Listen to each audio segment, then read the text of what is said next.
Olá! Hoje nós estamos aqui para falar dentro do contexto do nosso Diversifique, que é um movimento que a gente começou esse ano para refletir e falar sobre a importância da diversidade. E eu estou aqui hoje com a Alexandra Lora, que é ex-consuleza da França e é uma referência de diversidade quando se trata de gênero, de raça. Alexandra, a gente está fazendo isso no momento em que se está discutindo a consciência negra, a Semana da Consciência Negra, mas a gente queria fazer isso para além da consciência negra. A gente, de fato, está querendo achar o nosso caminho de como criar uma empresa de fato diversa e inclusiva que possa ajudar o nosso time, os nossos gestores a entender esse momento, como isso é importante para a empresa. Então eu queria que você falasse um pouco para a gente o que uma empresa tem que fazer para ser uma empresa diversa e inclusiva. Fala para a gente um pouco. Obrigada, Teresa. Realmente fico feliz de ver como a BRK está envolvida em ter a coragem de tratar desse assunto que, infelizmente, não é um assunto tão ligeiro, tão fácil de se lidar. Hoje precisamos perceber o quanto nossa sociedade ela vai tratando mais e mais desse assunto. Venho percebendo que o Brasil mexeu muito comigo. Quando eu cheguei aqui da França, ao lado de meu esposo, o cônsul-geral da França, eu entrei num país onde eu escutei que era a democracia racial, um país miscigenado, onde não existia racismo. Então cheguei aqui achando que ia... Feliz. Claro, feliz, porque o Brasil também, não? O carnaval, o futebol, a alegria, tem uma narrativa e um pedigree sobre a questão da diversidade muito forte lá fora. Por isso que quando eu cheguei aqui, achava que ia encontrar 54% de negros no Congresso, no Senado, no governo, nos boards executivos das empresas, na mídia. E, infelizmente, acho que só 1% de negros em todos esses espaços de poder e 4% na televisão, sempre no papel do traficante de droga ou da faxineira. Então, esse racismo frontal foi para mim uma coisa, um despertar e mexeu muito comigo.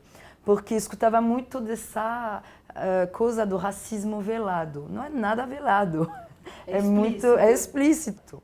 Então, através de minhas viagens, eu viajei para mais de 50 países e eu moro em 8 países. E percebo o quanto o Brasil tem construído uma apartheid e uma segregação extremamente sofisticada, que não precisa, como na África do Sul ou nos Estados Unidos, ter plaquinhas dizendo esse lugar é dos brancos, esse lugar é do negro. Sabe, as entradas e essas plaquinhas. Todo mundo sabe qual é seu lugar. Então, o pertencimento tem certos negros que não vão entrar em tal shopping porque sabem que vão ser mal entendidos. O negro compra tanto que o afroconsumo no Brasil é estimado a 1,7 trilhões de reais, equivalente ao PIB do 17º país do mundo. Então, já o afroconsumo no Brasil é um país do G20. O negro no Brasil é 114 milhões de pessoas. Então, seria 2 vezes a França. Então, em termos de número, enxergamos que, e vou ser um pouco radical, mas as empresas no Brasil preferem ser racistas que capitalistas. Porque tem essa narrativa de que o negro não compra ou não vende. Isso precisa mudar.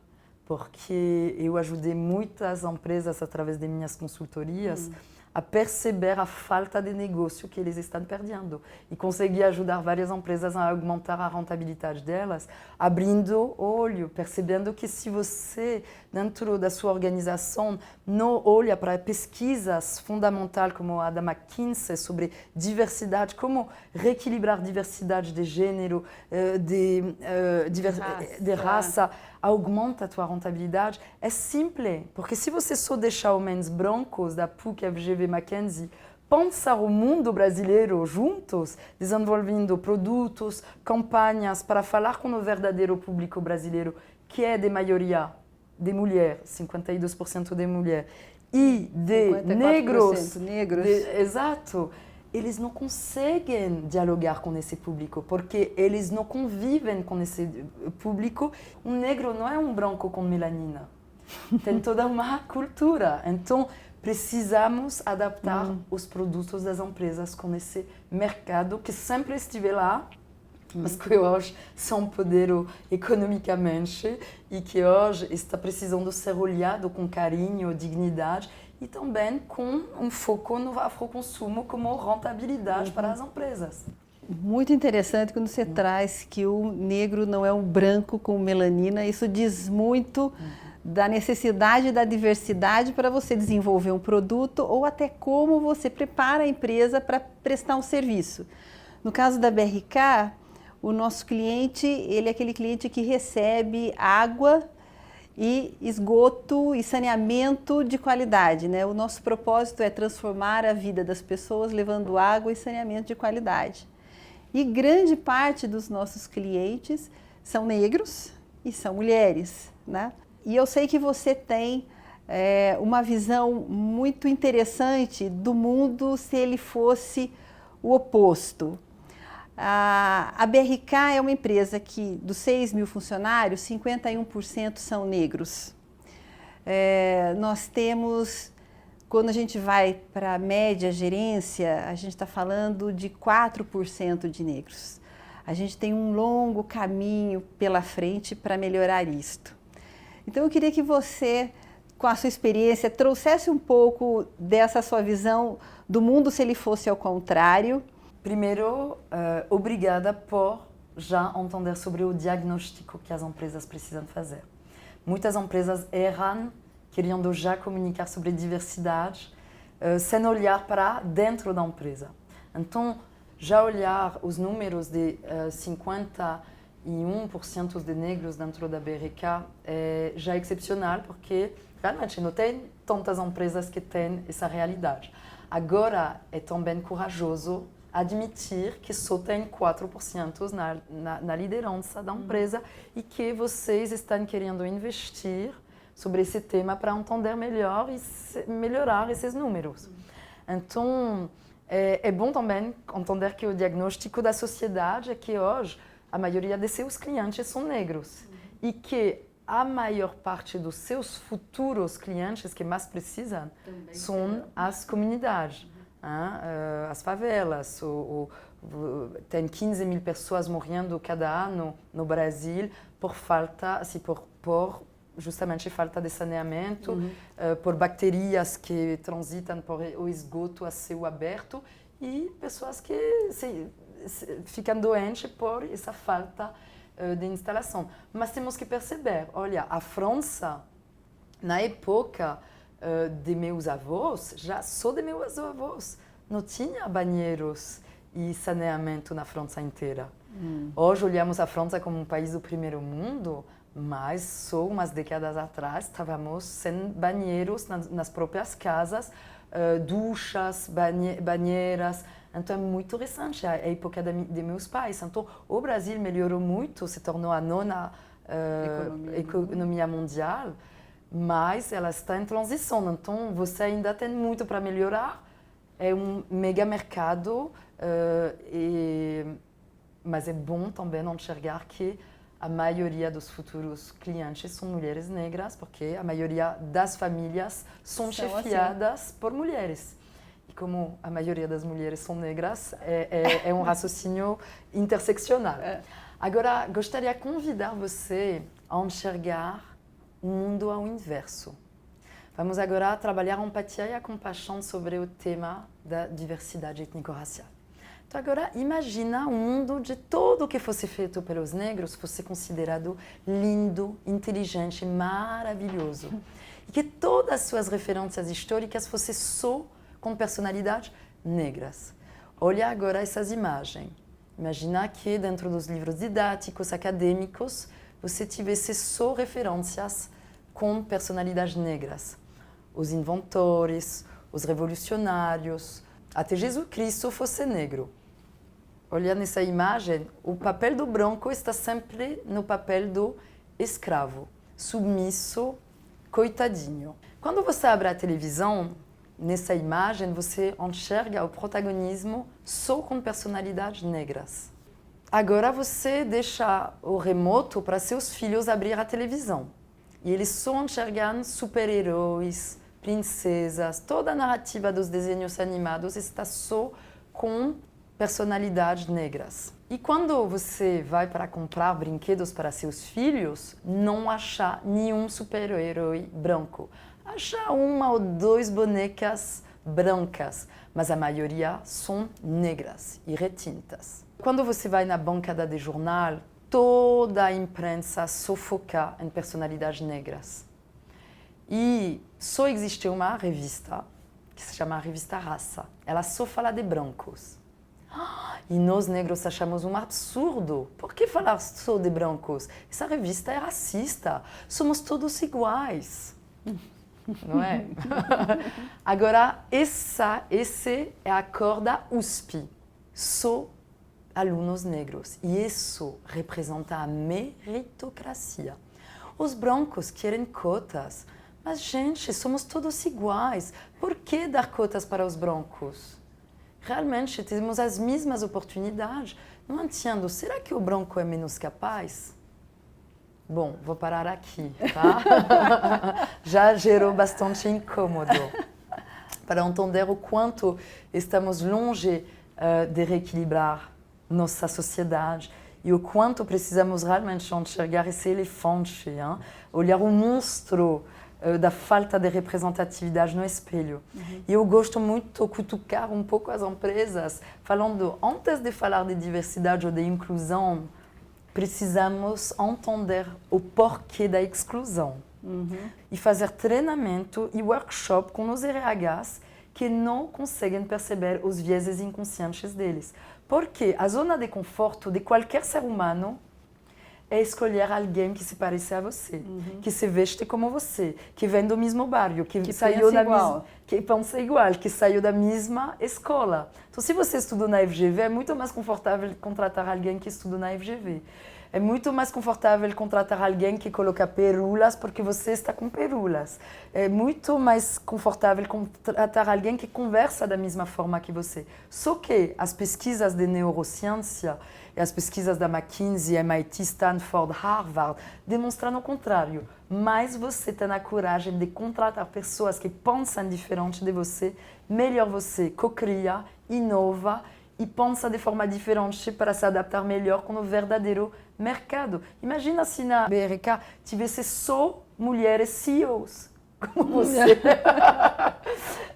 Então, não daria uma complexidade, uma forma de enxergar o mundo como é o mundo dessa forma. Precisamos ter todo tipo de diversidade. E claro que dentro das suas equipes, mais diversidade você tem, você aumenta de 85% sua performance. E aumenta de 35% sua rentabilidade se você tem 54% de negros. E você aumenta de 23% de rentabilidade se você tem 52% de mulher. Então, hoje, precisa perceber o quanto você vai performar melhor se adaptando com o verdadeiro mercado brasileiro. Mas e como é que a gente prepara as lideranças e a empresa para receber o diverso, para fazer a inclusão? Porque a gente sabe que quando a gente está entrando na empresa, a gente traz toda a nossa cultura, a gente traz as nossas referências. E o nosso ambiente de trabalho não é feito de uma pessoa, é feito de várias pessoas, cada qual trazendo a sua cultura, trazendo as suas referências pessoais, que refletem a sociedade. Ou seja, quando todos viemos para cá para trabalhar, a gente está trazendo um pouco da realidade do Brasil para dentro da empresa, da sociedade.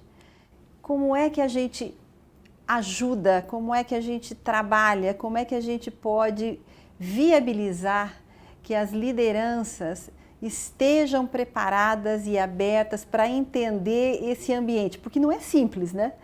Não é simples e tem que entender o quanto, como não é simples, errar faz parte do processo. E entender esse conceito da exclusão já ajuda. Então, gostaria agora de mostrar para você esse vídeo.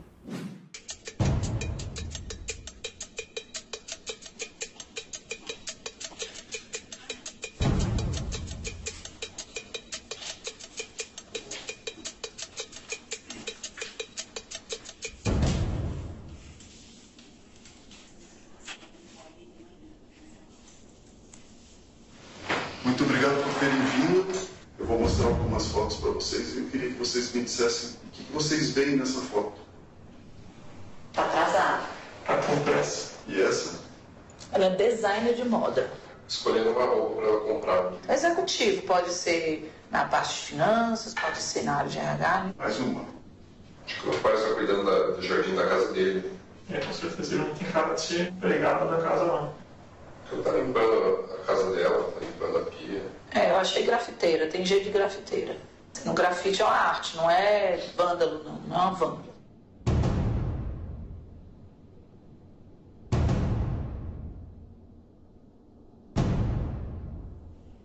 O que você vê nessa imagem? Alguém pichando o muro. Pichadora. E ela? Diarista? Limpando a casa? Empregada doméstica. Um jardineiro. Bom, ele me lembra um segurança de shopping. Um motorista particular. Vendedora, poderia ser uma costureira. Parece uma pessoa fugindo. Ladrão. O nome disso é racismo institucional. E você vê, esse vídeo é muito chocante. As pessoas pensam, gente, mas que horror essas pessoas pensar assim. Para a gente, pensemos todos assim, porque infelizmente somos bombardeados pela mesma narrativa que essas pessoas. Então, nosso imaginário é como eles. Então, infelizmente, o imaginário e a narrativa da novela, de Brasil Urgente, de toda a construção do audiovisual, pensa assim. Por isso que hoje, o poder, eu acredito que o poder das empresas é muito maior que o do governo ou da mídia. As empresas podem se envolver em, por exemplo, os irmãos Rebouças e o Teodoro Sampaio criaram coisas na questão ambiental.